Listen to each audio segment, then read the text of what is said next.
വീട്ടിലെല്ലാ പ്രാരാബ്ധങ്ങളും ഏറ്റെടുത്ത് ചെറുപ്രായത്തിൽ തന്നെ ജോലി ചെയ്യാൻ തുടങ്ങി, സ്വന്തം അനിയനെ പഠിപ്പിച്ച് ബാങ്ക് ഉദ്യോഗസ്ഥനാക്കി, സ്വന്തം അമ്മയെയും അച്ഛനെയും ഭാര്യയെയും കുട്ടികളെയും ഒക്കെ നോക്കാൻ വേണ്ടിയിട്ട് ഷിരൂരേക്ക് ഒരു ലോറിയുമായി പോയ അർജുനെ കാണാതായിട്ട് ഇന്ന് 8-ാം ദിവസമാണ്. ഈ 8-ാം ദിവസത്തിൽ ഇന്ത്യൻ മിലിറ്ററി എന്ന് പറയുന്നത് ലോകത്തിലെ 4ാമത്തെ ഏറ്റവും വലിയ സൈന്യമാണ് എന്ന് നിങ്ങളറിയണം. അമേരിക്കയും അത് കഴിഞ്ഞ ശേഷം റഷ്യയും പിന്നെ ചൈനയും കഴിഞ്ഞാൽ 4ാമത്തെ ഏറ്റവും വലിയ സൈന്യം. ആ സൈന്യമടക്കമുള്ള ആളുകൾ രക്ഷാപ്രവർത്തനത്തിനിറങ്ങിയിട്ടും ഈ അർജുന് എന്തു പറ്റിയെന്ന് നമുക്ക് അവരോട് പറയാൻ കഴിയുന്നില്ല. 8 ദിവസമായ ഒരു കുടുംബം, നൊന്തു പ്രസവിച്ച അമ്മയും സഹോദരിയും സഹോദരനുമെല്ലാം അടക്കം 8 ദിവസമായി ഉറങ്ങാതെ കാത്തിരിക്കുകയാണ്. അവരുടെ കുട്ടികളടക്കം ഈ അർജുൻ എന്ന് പറയുന്ന മനുഷ്യൻ തിരിച്ചു വരുന്നതും കാത്ത്. ഇതെന്തുകൊണ്ടാണ് ഇങ്ങനെ സംഭവിക്കുന്നത്? എന്തുകൊണ്ടാണ് നമ്മുടെ ഉദ്യോഗസ്ഥർ പോലും ഇത്ര ക്രൂരമായി അലംഭാവം കാണിക്കുന്നത് എന്ന് നമ്മൾ വിശദമായി പരിശോധിക്കുകയാണ് ഇവിടെ. അതിൽ ഏറ്റവും പ്രധാനപ്പെട്ട കാര്യം, നമ്മുടെ മാധ്യമങ്ങളൊക്കെ പറയുന്നത് പോലെ ഏതെങ്കിലും ഒരു ഉദ്യോഗസ്ഥൻ, അവിടുത്തെ SP ഇതുപോലെ പ്രവർത്തിച്ചില്ല എന്നുള്ളത് മാത്രമല്ല കാര്യം. അതിനുവേണ്ടിയും ആഴത്തിലേക്ക് പോയിട്ടുണ്ടെങ്കിൽ അഴിമതിയുടെ വലിയ മലകൾ നമുക്ക് മുമ്പിൽ വീണിരിക്കുന്നുവെന്ന് തിരിച്ചറിയാത്ത ജനവും അത് കാണിക്കാത്ത മാധ്യമങ്ങളും അത് തിരിച്ചറിയാതെ പോകുന്ന പാവപ്പെട്ട സാധാരണക്കാരായ ആളുകളുമൊക്കെ നിഷ്ക്രിയരായിരിക്കുന്നത് കൊണ്ടാണ് നമ്മുടെ രാജ്യത്ത് ഈ പറയുന്ന പോലെ അർജുനനെ രക്ഷിക്കാൻ ആരും താല്പര്യമെടുക്കാതിരുന്നത്. ആദ്യത്തെ 3 ദിവസങ്ങളിൽ ഗോൾഡൻ അവേഴ്സ് എന്ന് പറയുന്ന സമയത്ത് ആ പറയുന്ന മനാഫ് എന്ന് പറയുന്ന ലോറി ഓണറും അഭിലാഷ് എന്ന് പറയുന്ന അർജുൻ്റെ അനിയനുമടക്കം ആ പോലീസ് സ്റ്റേഷനുകളിൽ ചെന്ന് നിരവധി തവണ കെഞ്ചുമ്പോൾ അത് കേൾക്കാൻ തയ്യാറാകാതെ സ്വന്തം ചേട്ടൻ മണ്ണിനടിയിൽ എവിടെയോ ജൈവനോടെ ഇരിപ്പുണ്ടാകുമെന്ന് പറയുന്ന പ്രതീക്ഷയിൽ ചെന്ന് കിടന്ന് കാല് പിടിച്ച് കരഞ്ഞിട്ടും ഒരു ഉദ്യോഗസ്ഥൻ പോലും അത് മൈൻഡ് ചെയ്യാതെ അവിടെ ഇരുന്ന് റീല് കണ്ടെങ്കിൽ അത് നമ്മുടെ കെട്ടുകാര്യസ്ഥതയുടെ, നമ്മുടെ ക്രൂരതയുടെ പര്യായമായി ഇന്ത്യ മാറിയിരിക്കുന്നു എന്ന് പറയേണ്ടി വരും. പ്രധാനമന്ത്രി നരേന്ദ്രമോദിയും കേന്ദ്ര ഗവൺമെൻറ്റും BJPയും നമ്മുടെ എല്ലാ രാഷ്ട്രീയക്കാരും കോൺഗ്രസും അതുപോലെ തന്നെ എല്ലാ രാഷ്ട്രീയക്കാരും ഉത്തരം പറയേണ്ട ചോദ്യമാണ്. എന്തുകൊണ്ട് സംഭവിക്കുന്നു എന്ന് ആലോചിക്കണം. ഇതൊന്നും പോരാതെ മനാഫ് എന്ന് പറയുന്ന ആ ലോറി ഓണർ സ്വന്തം ലോറിയും അതിലുള്ള ഡ്രൈവറെയും നഷ്ടപ്പെട്ട് വികാര വിക്ഷോഭത്തോടെ ഇരിക്കുന്ന മനാഫിനെ കയ്യേറ്റം ചെയ്യാൻ ഒരു SP തയ്യാറായിട്ടും ആ SPക്കെതിരെ നടപടി ആവശ്യപ്പെട്ടുകൊണ്ട് പോലും ഒരു രാഷ്ട്രീയ പാർട്ടിയും ഇതേവരെ എന്ത് ചെയ്തിട്ടില്ല, ശബ്ദിച്ചിട്ടില്ല എന്നുള്ളത്, കേരളത്തിലെ രാഷ്ട്രീയ പാർട്ടികൾ പോലും ശബ്ദിച്ചിട്ടില്ല എന്നുള്ളത് എന്നെ അത്ഭുതപ്പെടുത്തുന്ന കാര്യമാണ്. പ്രിയപ്പെട്ട സുഹൃത്തുക്കളെ, നിങ്ങൾ അറിയേണ്ടത് ഇത് ഏറ്റവും ആദ്യത്തിൽ നമുക്ക് ഈ പറയുന്ന അർജുൻ്റെ കാര്യത്തിൽ സംഭവിക്കുന്നതല്ല. നിങ്ങളൊരു വലിയ രാഷ്ട്രീയക്കാരനോ സ്വാധീനമില്ലാത്ത ആളോ ആണെങ്കിൽ, നിങ്ങളൊരു വലിയ ഉദ്യോഗസ്ഥനല്ലെങ്കിൽ, നിങ്ങൾ ഇന്ത്യയിൽ ഏറ്റവും അറിയപ്പെടുന്ന, ചെറിയ പണം പോരാ, അറിയപ്പെടുന്ന വലിയ ബിസിനസ്സുകാരനല്ലെങ്കിൽ, നാളെ നമ്മളുമൊക്കെ ഒരു ദുരന്തത്തിൽപ്പെട്ടാൽ സംഭവിക്കാനിരിക്കുന്നത് ഇതാണ്. കാരണം ഇതിൻ്റെ യഥാർത്ഥ കാരണമെന്ന് പറയുന്നത് ഇന്ത്യയിൽ കൊട്ടിക്കുത്തി വാഴുന്ന അഴിമതിയാണ് എന്ന് നിങ്ങൾ മനസ്സിലാക്കണം. ഇതിൽ ഏറ്റവും പ്രധാനപ്പെട്ട കാര്യം, ഇത് അർജുന് മാത്രം സംഭവിച്ചതല്ല, നമ്മൾ ശ്രദ്ധിക്കപ്പെടാതെ പോയ നിരവധി സംഭവങ്ങളുണ്ട്. ഞാൻ ആലപ്പുഴയിലുള്ളപ്പോൾ കഴിഞ്ഞ ഏപ്രിൽ 6-ന് 2024 ഏപ്രിൽ 6-ന് വെളുപ്പിന് രാവിലെ 6 മണിക്ക് അമ്പലത്തിലേക്ക് തൊഴാൻ പോയി ജീവിതത്തിൽ ഇനിയും നന്മ വരുത്തണേ എന്ന് പ്രാർത്ഥിച്ച് തിരിച്ചു വന്നൊരു കുടുംബം. ആ കുടുംബം എന്ന് പറയുന്നത്, ആ കുടുംബത്തിൽ സുദേബ് എന്ന് പറയുന്ന 45 വയസ്സുള്ള ഒരാൾ, മധ്യവയസ്സിലേക്ക് കടന്നിട്ടുള്ള ഒരാൾ, അദ്ദേഹത്തിൻ്റെ ഭാര്യ വിനീത, ആദി എന്ന് പറയുന്ന അദ്ദേഹത്തിൻ്റെ 12 വയസ്സുള്ള മകൻ, ആ വിനീത ഒഴികെ ബാക്കി 2 പേരും ബൈക്കിൽ സഞ്ചരിച്ച് തിരിച്ചു വരുന്ന വഴി അവിടെ ഉണ്ടായ ഒരു ആക്സിഡൻറ്റിൽപ്പെട്ട് തൽക്ഷണം മരിച്ചു. ആ മരിച്ചു പോയതിൻ്റെ കാരണം, നമ്മുടെ national highway authority of India limited എന്ന് പറയുന്ന NHAI കോൺട്രാക്ട് കൊടുക്കുന്ന ആളുകൾ ഒരു നിബന്ധനയും പാലിക്കാതെ, സത്യത്തിൽ നാഷണൽ ഹൈവേ പണിയുമ്പോൾ അതിൻ്റെ കൃത്യമായി സൈഡ് റോഡുകൾ ഏറ്റവും ആദ്യം പണിയണമെന്നും ജനങ്ങൾക്ക് മറ്റ് യാത്ര ചെയ്യാനുള്ള സൗകര്യങ്ങൾ ഒരുക്കണമെന്നും കൃത്യമായിട്ടുള്ള അപകടത്തിൻ്റെ ബോർഡുകൾ സ്ഥാപിക്കണമെന്നും അവിടെ ട്രാഫിക് കൺട്രോൾ ചെയ്യണമെന്നുമൊക്കെയുള്ള നിബന്ധനകളൊന്നും പാലിക്കാതെ ഒരു പണി നടത്തിയതിൻ്റെ ദുരന്തമാണ് സത്യത്തിൽ ഈ 2 പേരും, സുദേവനും അവൻ്റെ 12 വയസ്സുള്ള ഒരു പിഞ്ചു കുട്ടിയും അപ്പം തന്നെ മരിച്ചുപോയത്. അതിനുശേഷം 36 വയസ്സുള്ള വിനീത ജീവിതത്തിൻ്റെ പാരമ്യത്തിൽ കിടന്ന് ഹോസ്പിറ്റലിൽ കിടന്ന് തിന്നാവുന്ന വേദനയെല്ലാം തിന്നുകൊണ്ട് അവരും ഈ പറയുന്ന പോലെ ഇത് സ്വർഗത്തിലേക്ക് പോയി. നിങ്ങളൊന്ന് ആലോചിച്ച് നോക്കണം. ഒരു കുടുംബത്തിൻ്റെ കൊലപാതകത്തിന് കാരണം നമ്മുടെ ഇവിടുത്തെ അഴിമതിയും നമ്മുടെ ഗവൺമെൻറ് ഉദ്യോഗസ്ഥരുടെയും അതിൻ്റെ മുകളിലിരിക്കുന്ന രാഷ്ട്രീയക്കാരുടെയും അഴിമതിയാണ് എന്ന് നിങ്ങൾ ഓരോരുത്തരും മനസ്സിലാക്കണം. ഇതിന് ഏതാനും തൊട്ട് ദിവസങ്ങൾക്ക് മുമ്പ് നമുക്കറിയാം, 1500 രൂപ തിരിച്ചു വരുമ്പോൾ കിട്ടുമെന്ന് പറയുന്ന പ്രതീക്ഷയോടുകൂടി ജോയ് എന്ന് പറയുന്ന ഒരു മനുഷ്യൻ ഒരു മാലിന്യ കൂമ്പാരത്തിൻ്റെ ടണലിനുള്ളിലേക്ക് കയറിപ്പോയി. പിന്നീട് ഒരിക്കലും അദ്ദേഹം തിരിച്ചു വന്നില്ലെന്ന് മാത്രമല്ല, രണ്ടാമത്തെ ദിവസം മീറ്ററുകൾക്കും അപ്പുറം അദ്ദേഹത്തിൻ്റെ ഡെഡ് ബോഡിയാണ് ഒരു മാലിന്യ കൂമ്പാരത്തിൽ നിന്ന് തിരിച്ചു കിട്ടിയത്. നിങ്ങളറിയണം, കല്യാണം പോലും കഴിക്കാത്ത വീട്ടിൽ അമ്മ മാത്രമുള്ള അമ്മയെ പോറ്റാൻ ഒരു 1500 രൂപ കിട്ടിയാൽ അവർക്ക് ഭക്ഷണം മേടിച്ചു കൊടുക്കാമെന്ന് പറഞ്ഞ ആ ജോയിയും തിരിച്ചു വരാതിരുന്നതിൻ്റെ കാരണം നിങ്ങൾ അറിയേണ്ടത്, ഈ മാലിന്യം എന്ന് പറയുന്നത് രാഷ്ട്രീയക്കാർക്ക് കോടികൾ കൊയ്യാൻ കിട്ടുന്ന ഒരു ബിസിനസ്സാണ് എന്നുള്ളത് കൊണ്ടാണ്, വരുമാന മാർഗമാണ് എന്നുള്ളത് കൊണ്ടാണ്. കൊച്ചിയിൽ ബ്രഹ്മപുരത്ത് നമ്മളത് കണ്ടു, അതുപോലെ തിരുവനന്തപുരത്ത് നമ്മളത് കാണുന്നു. ഇതിനുള്ള ഏറ്റവും വലിയ ഗുണം ഇതൊരിക്കലും പിടിക്കപ്പെടില്ല എന്ന് പറയുന്ന ഒരു ധൈര്യം കൂടിയാണ്. കാരണം മാലിന്യം കൊണ്ടുവന്ന് അത് ഞങ്ങൾ 500 ലോറികൾ കൊണ്ടുപോയി അത് സംസ്കരിച്ചു എന്ന് പറഞ്ഞാൽ പിന്നീട് ഒരിക്കലും പിടിക്കാൻ കഴിയാത്ത വിധം, ഏത് സെൻട്രൽ ബ്യൂറോ ഓഫ് ഇൻവെസ്റ്റിഗേഷനോ മൊസാദിനോ പോലും പിടിക്കാൻ കഴിയാത്ത വിധം ഒരു കാര്യമാണ് എന്നുള്ളത് കൊണ്ട്, എളുപ്പത്തിൽ കിട്ടാവുന്ന പണമാണ് എന്നുള്ളത് കൊണ്ട്, ഒരു ഓഡിറ്റ് റിപ്പോർട്ടും ബാധകമാവില്ല എന്നുള്ളത് കൊണ്ടാണ് ഇത്തരത്തിലുള്ള ദുരന്തങ്ങളൊക്കെ നമ്മുടെ രാജ്യത്ത് സംഭവിക്കുന്നത്. ഇതിൻ്റെ ഒന്നാമത്തെ കാരണമെന്ന് പറയുന്നത്, നമ്മുടെ ഒരു കൺസ്ട്രക്ഷനും അതല്ല കൃത്യമായ പ്ലാനിങ്ങോടുകൂടിയല്ല എന്നുള്ളതാണ്. നമുക്ക് ടൗൺ പ്ലാനിങ് എന്ന് പറയുന്ന ഒരു ആശയമില്ല. നമ്മൾ റോഡ് പണിയുമ്പോൾ ആ റോഡ് മാത്രമാണ് അങ്ങോട്ട് പണിയുന്നത്, അല്ലാതെ അതിന് ചുറ്റുമുള്ളത് അത് വാസയോഗ്യമാണോ, അത് സഞ്ചാരയോഗ്യമാണോ, അല്ലെങ്കിൽ അവിടെ എന്തെങ്കിലും അപകടങ്ങൾ ഉണ്ടാവാനുള്ള സാധ്യത ഉണ്ടോ, ഇതൊന്നും നമ്മളെ സംബന്ധിച്ച് ബാധിക്കുന്നില്ലെന്ന് മാത്രമല്ല, അതുകൂടാതെ ഇത് എന്തെങ്കിലും ഉണ്ടായാൽ തന്നെ അവിടെ സംഭവിക്കുന്നത് നേരത്തെ പറഞ്ഞ VVIPകൾക്കൊന്നുമല്ലല്ലോ, ഒരു ഡ്രൈവർക്കല്ലേ എന്ന് ചോദിക്കാനുള്ള ഒരു ധാർഷ്ട്യം ഒരു ഉദ്യോഗസ്ഥൻ ഒരു മാധ്യമ പ്രവർത്തകനോട് ചോദിക്കുന്നത് പോലും ഈ കേരളം വിട്ടുപോയാൽ ഇത്തരത്തിലുള്ള ജീവനുകൾക്ക്, സാധാരണക്കാരൻ്റെ ജീവന് ഒരു വിലയുമില്ല എന്നുള്ളതാണ്. കേരളത്തിൽ അത് കുറച്ചും കൂടിയുണ്ട് എന്ന് മാത്രമേ ഉള്ളൂ, വലിയ വ്യത്യാസമൊന്നും ഇല്ല.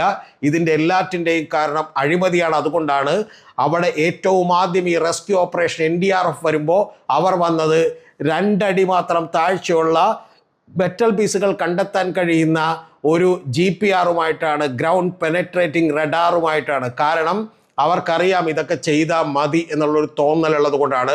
ആ ഉദ്യോഗസ്ഥന്മാർ നമ്മുടെ അഴിമതിക്ക് കളഞ്ഞ സിസ്റ്റത്തെക്കുറിച്ച് കൃത്യമായി അറിയാവുന്നത് കൊണ്ടാണ് ഒരു VIP അല്ലല്ലോ എന്ന് ഒരു ഉദ്യോഗസ്ഥൻ ധാർഷ്ട്യത്തോടു കൂടി ഒരു മാധ്യമ പ്രവർത്തകരോട് ചോദിക്കാനുള്ള ധൈര്യം കിട്ടുന്നത് എന്നുള്ളത് കൂടി നിങ്ങൾ മനസ്സിലാക്കണം. ഇതിൽ 3 ദിവസം ഏറ്റവും ആദ്യത്തെ ഗോൾഡൻ അവേഴ്സ്, ആ ഗോൾഡൻ അവേഴ്സ് എന്ന് പറയുന്ന അവേഴ്സിൽ 72 മണിക്കൂറുകൾ അവിടുത്തെ ജില്ലാ ഭരണകൂടം കളഞ്ഞില്ലായിരുന്നുവെങ്കിൽ, അത് കളഞ്ഞിട്ടുള്ള ആ ജില്ലാ ഭരണകൂടം മാറണമെന്നാരും ആവശ്യപ്പെടാതിരുന്നു എന്നുള്ളത് കൂടി നിങ്ങൾ എപ്പോഴും അറിയണം. അവർ കളഞ്ഞത് കൊണ്ടാണ്. അല്ലെങ്കിൽ നമ്മുടെ അർജുനനെ നേരത്തെ തന്നെ രക്ഷപ്പെടുത്തി വീട്ടിൽ അയക്കാൻ കഴിയുമായിരുന്നു എന്ന് കൂടി നിങ്ങൾ ആലോചിക്കണം. അത്തരത്തിലുള്ള ടെക്നോളജിയും സംവിധാനങ്ങളും എല്ലാം നമുക്കുണ്ട്. ചില സ്ഥലങ്ങളിൽ അത് ഉണർന്ന് പ്രവർത്തിച്ചിട്ടുണ്ട് എന്നുള്ളത് നിങ്ങൾ കൃത്യമായി മനസ്സിലാക്കണം. ചില അപകടങ്ങളിൽ പക്ഷേ ഇങ്ങനെയല്ല സംഭവിക്കുന്നത് എന്നുള്ളത് നമ്മൾ കണ്ടിട്ടുണ്ട്. ഇപ്പോൾ YS രാജശേഖർ റെഡ്ഡി എന്ന് പറയുന്ന ഇതിന് തൊട്ടു മുമ്പ് വരെ ആന്ധ്രാപ്രദേശിൻ്റെ മുഖ്യമന്ത്രിയായിരുന്ന ജഗൻമോഹൻ്റെ പിതാവ്, അദ്ദേഹം ഒരു വലിയ രാഷ്ട്രീയ നേതാവായിരുന്നു. കോൺഗ്രസ്സിലെ തന്നെ ദക്ഷിണേന്ത്യയിലെ ഏറ്റവും പ്രധാനപ്പെട്ട നേതാക്കളിലൊന്നായിരുന്നു, മുഖ്യമന്ത്രിയായിരുന്നു എന്നൊക്കെ നമുക്കറിയാം. അദ്ദേഹത്തിൻ്റെ അപകടമുണ്ടായപ്പോൾ ഒരു കൊടും കാട്ടിലാണ് അപകടമുണ്ടായെങ്കിൽ പോലും ആ അപകടം 24 hours റെസ്ക്യൂ രക്ഷാപ്രവർത്തനങ്ങൾ നടത്തുകയായിരുന്നു നമ്മുടെ എല്ലാവരും എന്ന് നിങ്ങൾ അറിയണം. കാരണം അദ്ദേഹത്തിന് വലിയ സ്വാധീനമുണ്ടായതുകൊണ്ടാണ്, അദ്ദേഹത്തിൻ്റെ മകനും കുടുംബത്തിനും ഈ പറഞ്ഞ ഒരു പാർട്ടി ഉണ്ടായതുകൊണ്ടാണ് എന്ന് മനസ്സിലാക്കണം. പക്ഷേ നമ്മുടെ അർജുൻ എന്നപോലെ മണ്ണിനടിയിലായതിനു ശേഷം രാവിലെ 9 മണിക്ക് വരികയും വൈകുന്നേരം 7 മണിക്ക് കടയടച്ച് വീട്ടിൽ പോവുകയും ചെയ്യുന്ന ഒരു രക്ഷാപ്രവർത്തനം നിങ്ങൾ കണ്ടിട്ടുണ്ടോ? എനിക്ക് ആദ്യം നിങ്ങളോട് ചോദിക്കാനുള്ള, ഒരു ഹോസ്പിറ്റലിൽ പോലും ഒരു ചെറിയ പരിക്ക് പറ്റുന്നവനെ പോലും 24 മണിക്കൂറും ശുശ്രൂഷിക്കുന്ന നമ്മളെ സംബന്ധിച്ചിടത്തോളം നിങ്ങൾക്ക് എന്ത് മറുപടി പറയാനുണ്ട്? 24 മണിക്കൂറും ഒരു 2 or 3 ടീമിനെ വെച്ച് രക്ഷാപ്രവർത്തനം നടത്തേണ്ടതിന് പകരം നിങ്ങൾ എന്ത് മര്യാദയില്ലായ്മയാണ് ഈ കാണിച്ചത്? നിങ്ങൾ അവിടേക്ക് എന്ത് ചെയ്തത്? അവിടെ കാണിച്ചത് രാത്രി നിങ്ങൾ എന്ത് ചെയ്യുന്നു? തിരിച്ചു പോകുന്നു, എന്നിട്ട് ഭക്ഷണം കഴിച്ചുറങ്ങുന്നു, പിറ്റേ ദിവസം രാവിലെ ജോലിക്ക് വരുന്നു എന്ന് പറയുന്ന ഒരു കാര്യമാണ് ചെയ്തത്. 6ാമത്തെ ദിവസം സൈന്യം വന്നു. സൈന്യം വന്നിട്ട് സൈന്യം ഒന്ന് കാണാൻ വേണ്ടിയാണ് വന്നത് എന്ന് പറഞ്ഞ് ഇൻഫൻട്രി, അതായത് കാലാൾ സേനയിലെ ആളുകളാണ് വന്നത്. അല്ലാതെ ഒരിക്കലും നിങ്ങളറിയേണ്ടത് 6 മണിക്കൂർ കൊണ്ട് എത്താവുന്ന ഒരു ക്യാമ്പ് സൈന്യത്തിന് അവിടെ ഉണ്ടായിട്ടും അവർ വന്നത് 6ാമത്തെ ദിവസമാണെന്ന് മാത്രമല്ല, അവർ വന്നതിന് ശേഷം ഒരു എക്യുപ്മെൻറ്റും ഇല്ലാതെയാണ് അവർ വന്നത്. അവർ വന്നപ്പോൾ അവിടെ അതിൻ്റെ എഞ്ചിനീയറിങ്ങിൻ്റെ സിവിൽ എഞ്ചിനീയറിംഗ് വിഭാഗമാണ് വന്നിരുന്നെങ്കിൽ എന്തെങ്കിലും ഗുണമുണ്ടാകുമായിരുന്നു. അതും ഉണ്ടായില്ല എന്നുള്ളതാണ്. ഇപ്പം എന്താണെങ്കിലും കരയിലില്ല എന്നുറപ്പിച്ചിരിക്കുന്നു. നേവി അതിൻ്റെ ഗംഗാ വാലിയിൽ, അതായത് പുഴയിൽ എന്ത് ചെയ്യുന്നു, സെർച്ച് നടത്തിക്കൊണ്ടിരിക്കുന്നു എന്നുള്ളതാണ്. പക്ഷേ ഇതിൻ്റെ മൂല കാരണമെന്ന് പറയുന്നത് നമുക്ക് ചില അപകടങ്ങൾ ഇതിനു മുമ്പുണ്ടായിട്ടുള്ളത് കൂടി പരിശോധിച്ചാൽ വ്യക്തമാകും എന്തുകൊണ്ടാണ് ചില അപകടങ്ങളിൽ വലിയ തോതിലുള്ള രക്ഷാപ്രവർത്തനം നടത്തുന്നത്, എന്തുകൊണ്ടാണ് നമ്മുടെ ഇവിടുത്തെ നിർമ്മാണ പ്രവർത്തനങ്ങൾ ഇത്രമാത്രം മോശമാകുന്നത്. എന്നോട് ഒരാൾ പറഞ്ഞത് ഈ പറയുന്ന സൈഡിലുള്ള, അതായത് മല എന്ന് പറയുന്നത് അത് വെർട്ടിക്കലി ചെത്തിയെടുത്തത് കൊണ്ട് കൂടിയാണ് അവിടെ നിന്ന് മണ്ണിടിച്ചിൽ പെട്ടെന്നുണ്ടായത്. അതുണ്ടാകുമെന്നുള്ള ഒരു പഠനവും അവർ നടത്തിയിട്ടില്ല ഈ നാഷണൽ ഹൈവേ അതുവഴി പണിയുമ്പോൾ എന്നുള്ളതാണ്.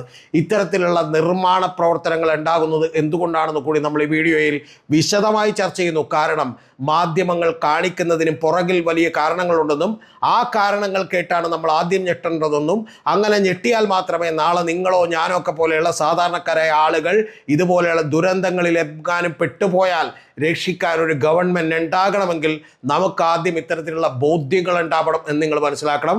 ഈ വഴികളിലൂടെ ഇപ്പം ഇത് സംഭവിച്ച ഷിരൂരിലൂടെയൊക്കെ ഞാൻ നിരവധി തവണ കർണാടകത്തിൽ സഞ്ചരിച്ചിട്ടുള്ള ഒരാളാണെന്ന് പറയുമ്പോൾ കേൾക്കുമ്പോൾ എനിക്ക് പോലും ഒരു ഉൾക്കിടിലമുണ്ടായി. ഇതിനു മുമ്പ് നമുക്കറിയാം ഏറ്റവും ആദ്യം സിൽക്യാര ടണൽ എന്ന് പറയുന്ന ഉത്തരകാശിയിലെ ഉത്തരാഖണ്ഡിലെ ഒരു ടണലിൽ, ആ ടണലിൽ 41 പേർ ആ ടണൽ പൊളിഞ്ഞു വീണ് അപകടം സംഭവിച്ച് 41 പേർ അപ്പുറത്ത് പറ്റിപ്പോയി. ആ അപ്പുറത്ത് ആയിപ്പോയിട്ടുള്ള 41 പേരെ രക്ഷിക്കാൻ വേണ്ടി നമ്മൾ 24 മണിക്കൂർ 24/7 രക്ഷാപ്രവർത്തനം നടത്തി. നവംബർ 12-ാം തീയതിയാണ് 2023 ആ അപകടമുണ്ടാകുന്നത്.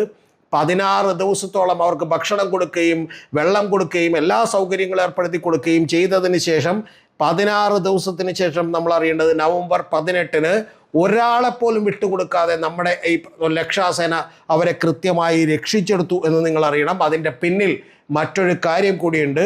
കാരണം ആ പ്രധാനപ്പെട്ട കാര്യം എന്ന് പറയുന്നത് ഈ 41 തൊഴിലാളികളെ രക്ഷിച്ചില്ലായിരുന്നുവെങ്കിൽ അപകടത്തിൽപ്പെടുമായിരുന്നൊരു കൂട്ടരുണ്ട്. അത് അവിടെ ആ നിർമ്മാണ പ്രവർത്തനങ്ങൾ ഏറ്റെടുത്തിരുന്ന ഒരു കമ്പനിയാണ്. ആ കമ്പനിയുടെ പേര് നവയുഗ എഞ്ചിനീയറിംഗ് പ്രൈവറ്റ് ലിമിറ്റഡ് എന്ന് പറയുന്ന ഒരു കമ്പനിയാണ്.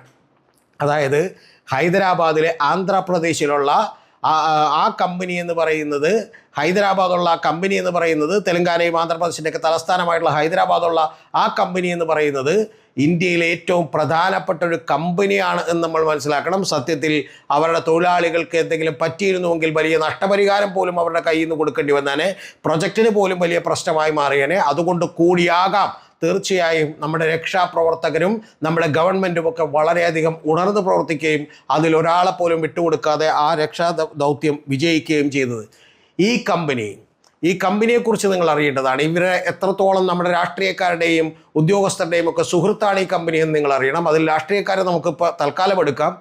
അതിൽ നവയുഗ എഞ്ചിനീയറിംഗ് പ്രൈവറ്റ് ലിമിറ്റഡ് എന്ന് പറയുന്ന ആ കമ്പനി കഴിഞ്ഞ തവണ നിങ്ങൾ അറിയേണ്ടത് അവരുടെ ഓഫീസുകളിൽ റെയ്ഡ് നടന്നിരുന്നു 2018-ൽ.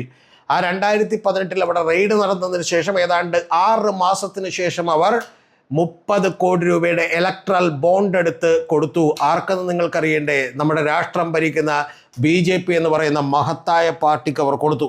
അതിനുശേഷം നിങ്ങൾ അറിയേണ്ടത് മൊത്തം അവർ എടുത്തത് 55 കോടി രൂപയുടെ ഇലക്ട്രൽ ബോണ്ടാണ്. ആ 55 കോടി രൂപയുടെ ഇലക്ട്രൽ ബോണ്ടും നിങ്ങൾ അറിയേണ്ടത് കൃത്യമായി കൊടുത്തത് BJP എന്ന് പറയുന്ന ഒരു രാഷ്ട്രീയ പാർട്ടിക്കാണ് 3 കൊല്ലത്തിനകം.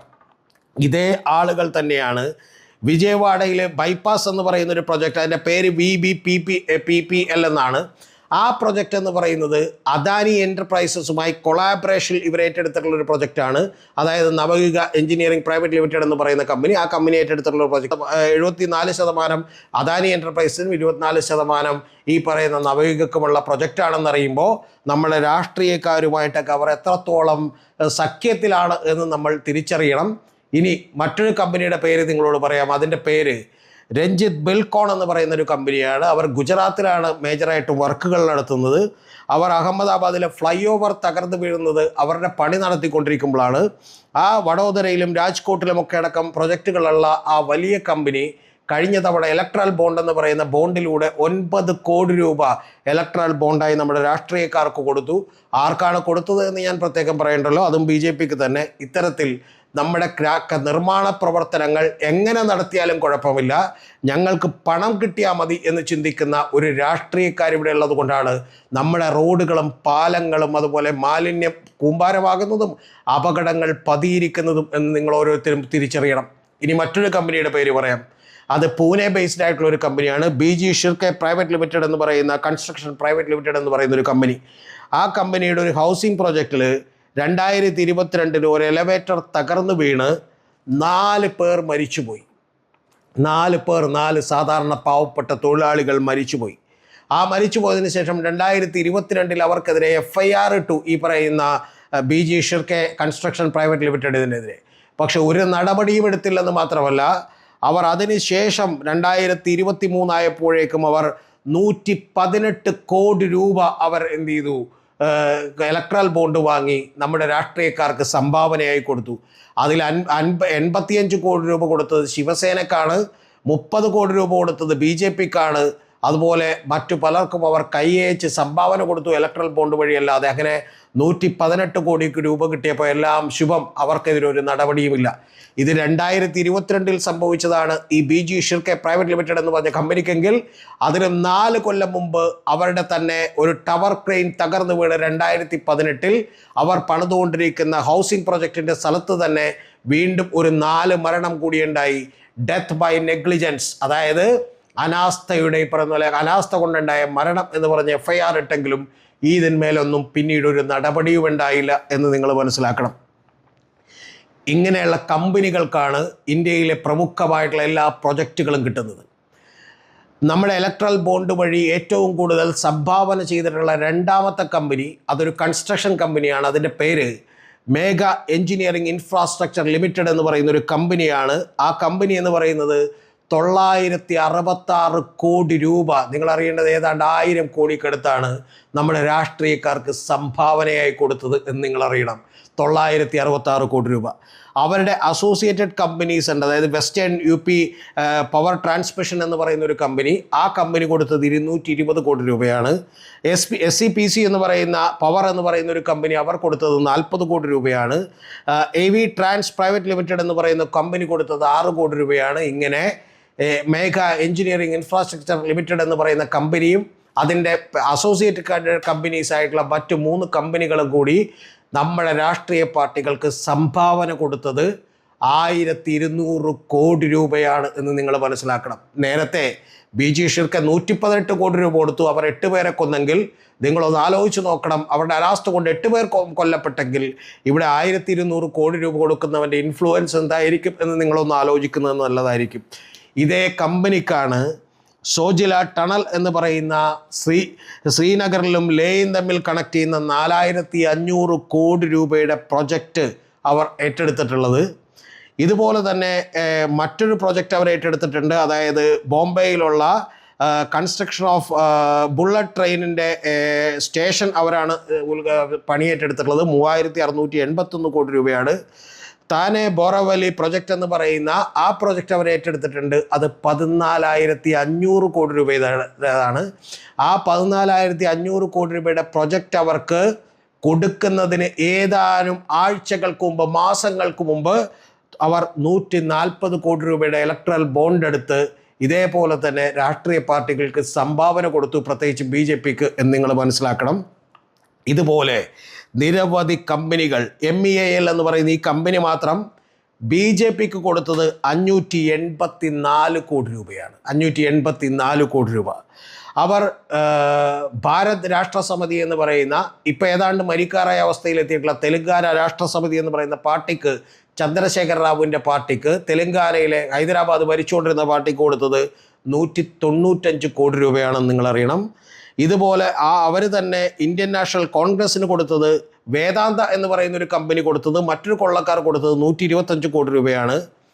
ഈ പറയുന്ന MEIL മേഘ എഞ്ചിനീയറിംഗ് എന്ന് പറയുന്ന കമ്പനിയുടെ അസോസിയേറ്റ് ആയിട്ടുള്ള ഞാൻ നേരത്തെ പറഞ്ഞ വെസ്റ്റേൺ UP പവർ ട്രാൻസ്മിഷൻ എന്ന് പറയുന്ന കമ്പനി, അവർ 110 കോടി രൂപ കൊടുത്തത് ഇന്ത്യൻ നാഷണൽ കോൺഗ്രസ്സിനാണ് എന്ന് നിങ്ങൾ തിരിച്ചറിയണം. ഈ കമ്പനികൾ നവയുഗ എഞ്ചിനീയറിംഗ് കൺസ്ട്രക്ഷൻ എന്ന് പറയുന്ന സിൽക്കിയാര ടണൽ പണിത കമ്പനിയുടെ കയ്യിൽ നിന്നും, അതുപോലെ MEIL എന്ന് പറയുന്ന മേഘ എഞ്ചിനീയറിംഗ് ഇൻഫ്രാസ്ട്രക്ചർ ലിമിറ്റഡ് എന്ന് പറയുന്ന കമ്പനിയുടെ കയ്യിൽ നിന്നും ലക്ഷക്കണക്കിന് രൂപ കൈപ്പറ്റിയിട്ടുള്ള മറ്റൊരു രാഷ്ട്രീയ പാർട്ടിയുണ്ട്. അത് ഇലക്ട്രൽ ബോണ്ടായല്ല, അല്ലാതെ കൈപ്പറ്റിയതാണ്. അവരുടെ പേര് CPM എന്നാണ്. 2017 മുതൽ 2023 വരെയുള്ള കാലഘട്ടങ്ങളിൽ അവർ 80 ലക്ഷം രൂപ കൈപ്പറ്റി. ഇതുപോലെ എല്ലാ രാഷ്ട്രീയക്കാരും ഇന്ത്യൻ ഇത്തരത്തിലുള്ള പ്രൊജക്റ്റുകളിൽ കൈയിട്ട് വാരുന്നതിൻ്റെ അവസാനമാണ് നമ്മൾ കാണുന്നത്. ഈ പ്രൊജക്റ്റുകളൊന്നും കൃത്യമായി ഡിസൈൻ ചെയ്യാതെ മണ്ണിടിച്ചിലുണ്ടാവുന്നത്, ആളുകൾ റോഡരികിൽ ഈ പറഞ്ഞ വണ്ടി ഇടിച്ചു മരിക്കുന്നതിൻ്റെ എല്ലാം കാരണം ഈ പ്രൊജക്റ്റുകളുടെ എല്ലാം സിംഹഭാഗവും തിന്നുന്നത് നമ്മുടെ രാഷ്ട്രീയക്കാരാണെന്ന് നിങ്ങൾ തിരിച്ചറിയണം. ഇതിപ്പോൾ ഞാൻ എടുത്തു വെച്ചത് ഈ പറയുന്ന ഇലക്ട്രൽ ബോണ്ട് വഴി പണം കൊടുത്തിട്ടുള്ള വലിയ വലിയ കൺസ്ട്രക്ഷൻ കമ്പനികളുടെ ഏതാനും ചില ഭാഗങ്ങൾ മാത്രമാണ് എന്ന് നിങ്ങളൊന്ന് ആലോചിക്കണം. അവരുടെ വളരെ ചെറിയ പ്രൊജക്റ്റുകളാണ് ഞാൻ നിങ്ങളോട് പറഞ്ഞത് എന്ന് ആലോചിക്കണം, അല്ലാതെ മുഴുവൻ ഞാൻ നിങ്ങളോട് പറഞ്ഞിട്ടില്ല. ഇനി മറ്റൊരു പ്രൊജക്റ്റ് കൂടിയുണ്ട്, അത് ഏറ്റവും രസകരമായൊരു പ്രൊജക്റ്റാണ്. അത് നിങ്ങൾ അറിയേണ്ടത് കലേശ്വരം മൾട്ടിപർപ്പസ് ഇറിഗേഷൻ പ്രൊജക്റ്റ് എന്നാണ്.